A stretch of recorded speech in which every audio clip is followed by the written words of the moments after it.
Hey, Jalyn Hall, thanks so much for joining us on WTOP in DC. Hey, how you doing? I'm happy to be here. Now we are here talking the new movie Till.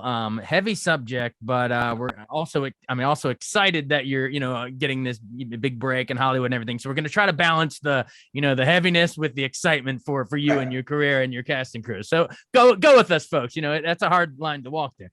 But I think Till it's out in limited theaters now, and I think it comes out nationwide, I believe, by the end of the month. So pretty Yeah. soon everyone will be able to see it. Before we get into the movie itself, obviously you play Emmett Till, but before we get into any of that, tell us a little bit about yourself. I guess you're coming up on 15 years old, and where'd you grow up? Yes. I grew up in Atlanta, Georgia. I've been here since since I was born. But to pursue my acting career, I moved over to LA. So I've spent some time in LA. So basically, if anybody asked me where do I live, I would say both. Back and So forth, yeah. yeah. So both kind of, I grew up in kind of both areas, from since I was born to 7 years old, I lived in Atlanta. And then, from 10 to 14, I've been living in LA. Okay, cool. And some of our listeners might remember you from, I guess you were in the remake of Shaft. You were in the new Space Jam with LeBron James. So they've seen you around in some stuff. But Yeah. how did you actually get bit by the bug? Did you act in like school plays, or how did that even come about? Right. So, funny story. No one in my family has ever done this before. And I just one day I was just like, yo, I'm gonna be inside the TV. Right. And it was kind of like one of those childhood. I said this when I was 4. I was like, I'm gonna be inside the TV. And and I was just so adamant about it growing up, right? And then one day, a celebrity had posted on their story, if your child feels like this is what they want to do, or they have some sort of talent, bring them to this performing arts camp, right? And I went to a showcase that they had, and I was just on the edge of my seat the entire night. I'm like, Mom, I gotta go here, I really want to do it. And my mom has been so supportive. And yeah, so she let me go to the camp, and just from then on, I fell in love with it. Dancing, acting, music. It was a triple threat school, so it was an amazing time, and that's what kind of fanned the flame to my passion of acting. Awesome. And like we mentioned, you were in some big roles, House with the Clock in its walls, all of that, Space Jam, Shaft, all the stuff. But this, I gotta say, this is probably this might be your first, how do we say, like a big festival Oscar contender movie here. I mean, I'm pretty sure people are going to be hearing a lot about it come award season. So tell us about this role of Till. I guess we should start. Man, I guess we should start. How old were you when you first heard about Till? I mean, it's something that we all should learn about in school.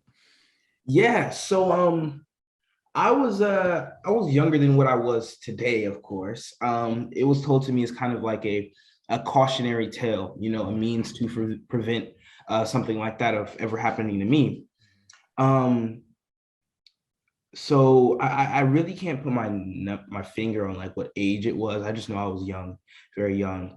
But going into this project, I got to like learn in depth about not only the story, not only the series of events in detail, but about these two human beings, this mother and son.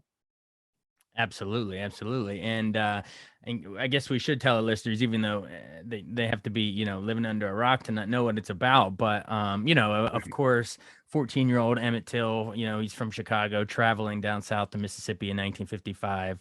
Yep.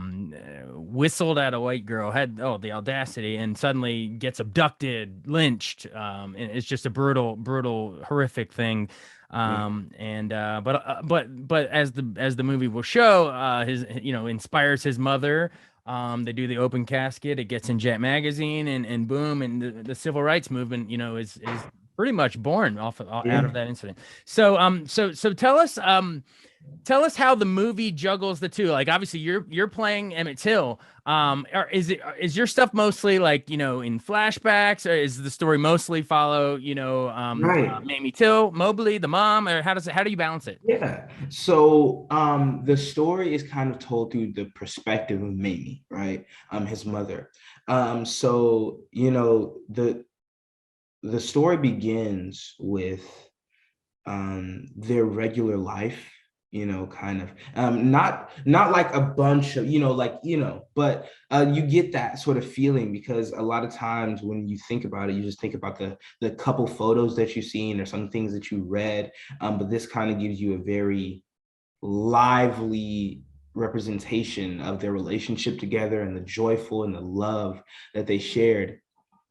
And we follow that all the way up until Emmett goes to Mississippi, and we follow some of the things, the events that take place there, leading up to the whistling. And then we follow the abduction, and then ultimately, his death. And then after that, we see all the trials and tribulations that Mamie goes through, while simultaneously learning about the different figures that she met along the way that aided her in this journey that she was going on in hopes of justice for her son. So it's kind of like one thing about it is that not only is it lively in the way that it connects you with it, from a movie standpoint, but it's also educational, because everything was proofread, everything was, very authentic and very accurate. So a lot of the people that you meet along the way as well are some people that a lot of people in the world wouldn't know about or have forgotten, so this is also an educational film as well. Absolutely. Those are the best kind, you walk away, having learned a little something. Especially on a subject that some people think they might know, but then by the end they see all the different layers. Well, here in DC, at the African American History Museum, they actually have the Emmett Till's casket, where the famous Yeah, I visited there. Yeah. So you've been there. Yeah. Yeah, So yeah. talk about how that decision, the mom famously wanted to do open casket, but talk about how those photographs, the swollen face, just the most horrific, gruesome stuff. Talk about that, how that was almost like the George Floyd video of its day. They didn't have cell phone cameras back then. Thankfully, we all have these to document that stuff, Yeah, this yeah. stuff now. But in a way, that's sort of is it relevant to sort of what we're going through? Yeah, I feel like there's so much relevancy. And that's a sad thing to, you know, realize is that something that happened 67 years ago is still relevant to this day. And we get to see, the very instance that inspired a lot of our figures who created change in the community, and we see the change that happens along the way. I can't sit here and tell you that there has not been change, but I can tell you that we still have a long way to go and a lot of work to put in. And this is kind of a reminder of that. It's so many things, like everything down to the letter font and the poster has a meaning, and a lot of people today will pick up on these things and it will be changed and inspired, so yes, to answer your question, I definitely think there's relevancy here, and now people can look at what it rooted and now where this come, so yeah. Oh yeah, absolutely, and great answer. And yes, I mean, yeah, we should. I mean, it's super relevant because I believe the warrant for what is it, Carolyn Bryant, the accuser, her arrest was just Yes. recently found, and then the Congress just passed the Emmett Till Anti-Lynching Act just earlier this year, making lynching a federal offense. Hard to believe it took that freaking Yeah, long, but yeah. yeah, it's relevant. So everyone's talking Emmett Till now. Well, so tell me, you mentioned how even everything right down to the font and the letters, there's a meaning behind it. The symbolic, filmmaking craft at play. So dish on your director a little bit. I want to make how do I say, is it pronounce it? How do I pronounce it? Yeah, for sure. Chinoya. Chinoya? Chinoya, yep. Chinoya Chukwu? Chuku. Chinoya Chukwu, a Yeah. Nigerian American film director. People will remember Clemency a few years back when she was the first Black woman to win the U.S. Dramatic Grand Jury Prize at Sundance for that one. So got the chops. But talk in this one, talk about just what was it like working with her? What's her style? How does she work with the actors? Just Yeah. dish on her for a little bit. Right. So as far as her kind of overall style, she's such a, meticulously detailed director in the way that everything that she does is for a reason. And it's so, thought out. And she's overall like an amazing director, but even an even more amazing, person. Because with going through a project like this with like such, heavy material, you really need, it really takes a village, like you need people who are there to um look after your well-being emotionally and physically, and that's what she did. We never did scenes that were hard for us more than we had to. And Okay. if we did go over maybe like 4, 5 times, she would like every between the scenes she would check up on us, and I think that's something that is so crucial. So everyone's relationship with her was unique, but they were all similar in the way that she was such a care provider, and it was a mutually reciprocated thing. So she's just an amazing person, and an even more amazing director. Absolutely. Well, thanks for talking about the filmmaker, but now let's jump to your side of the camera and dish on your co-stars a little bit, particularly, the actress that plays your mom, Danielle Deadweiler. We've seen her in, gosh, Watchmen was so great, so TV series, but also, I guess more recently, that Netflix movie, the Western, The Harder They Fall, where she was Yeah, Cuffy. Just great stuff last year. That was one of the coolest movies of last year, in my opinion. But yeah, just talk about working with Danielle and crafting, because you got to craft that mother yeah. son bond even through death in this movie. So talk about just that bond that you guys were able to Yeah, build. so it was very easy for us to kind of get that bond, because straight off the bat in our chemistry read when we read together, it was an amazing time. Some auditions can feel like auditions, when you're in them.